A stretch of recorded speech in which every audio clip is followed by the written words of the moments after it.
Hi, I'm Atul and I'm an online tutor based in London. Hi, I'm Paul. I'm an A-Level Chemistry tutor based in Burnley, Lancashire. So today we're going to have a look at back titration. And for back titrations, we'll need two equations.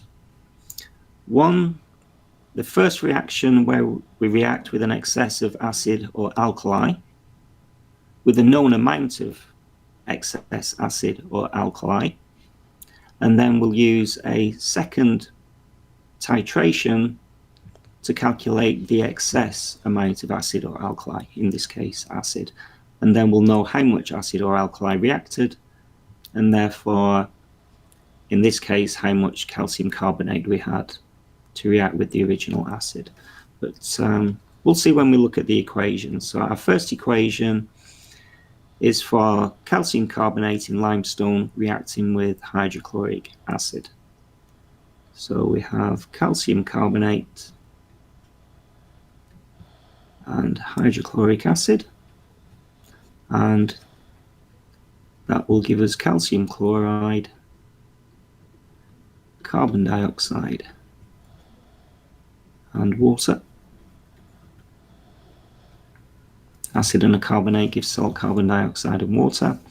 And just to balance there, we would need two HCl's. And then the excess, or the leftover HCl, the excess HCl from that reaction, we can titrate with sodium hydroxide and then find out how much hydrochloric acid reacted in this reaction. So our second equation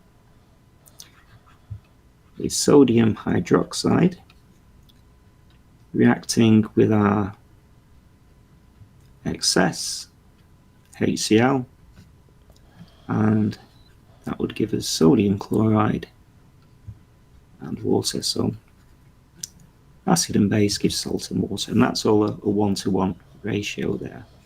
So it's a back titration and we work backwards. So we'll start at the second equation with our known amount of sodium hydroxide. So our moles of sodium hydroxide, moles is concentration times volume. That's quite an easy calculation because it's 0.1 times 24.8. So the volume has to be in decimeters cubed. So we divide that by 1,000, which will be 0.0248. Times by 0.1 would be 0.00248 moles of sodium hydroxide. And because this is a one-to-one ratio, our excess hydrochloric acid is the same number of moles. So that was our leftover hydrochloric acid from the first reaction. So if I put in here, I'll use the ICE method, where the E this time, instead of equilibrium or end, stands for excess. And I can write down, just make some room here, choose a different color. So our excess moles in the second reaction was 0.00248. And then our initial moles of HCl is concentration times volume, 100 times 0.2. Centimeters cubed to decimeters cubed, that would be 0.1 decimeters cubed. And times by 0.2 would be 0.02. And just to help us, we'll add a few zeros there. So 0.02 was our initial moles of HCl.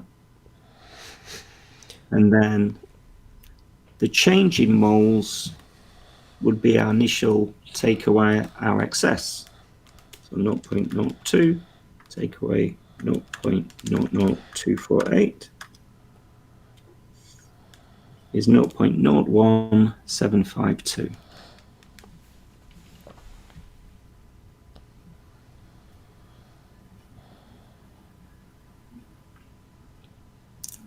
So, Atul, how many moles of calcium carbonate has reacted there?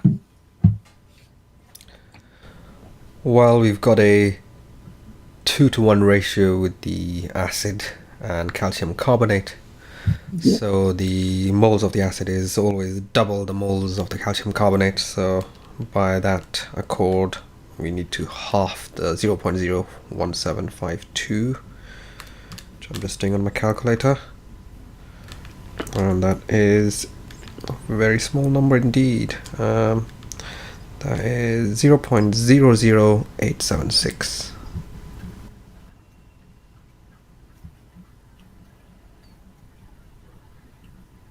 Yeah, so that must have been our moles of calcium carbonate that we had initially, because that's the limiting reagent. We won't have anything in excess.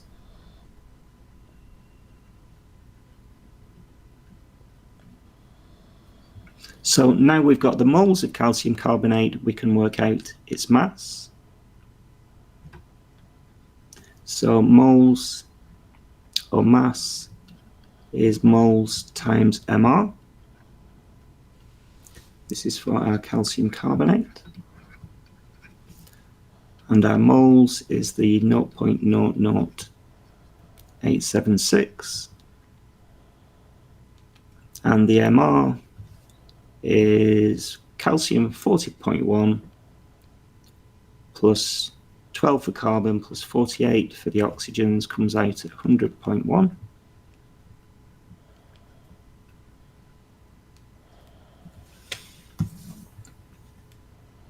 And 0.00876 times 100.1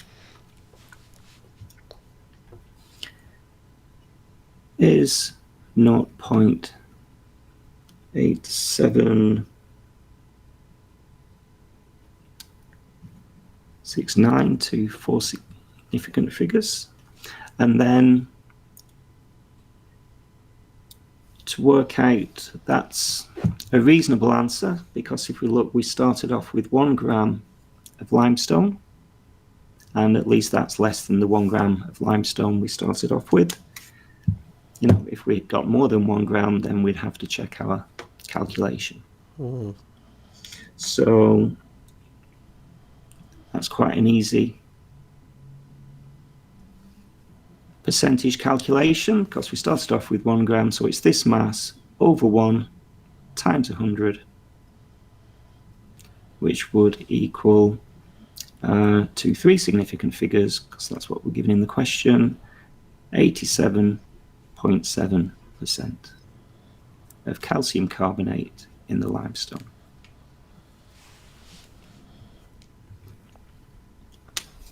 And that's how we do a back titration. We need 2 equations, so we can work out the moles of the excess in the second equation, and therefore work out the moles that actually reacted in the first equation.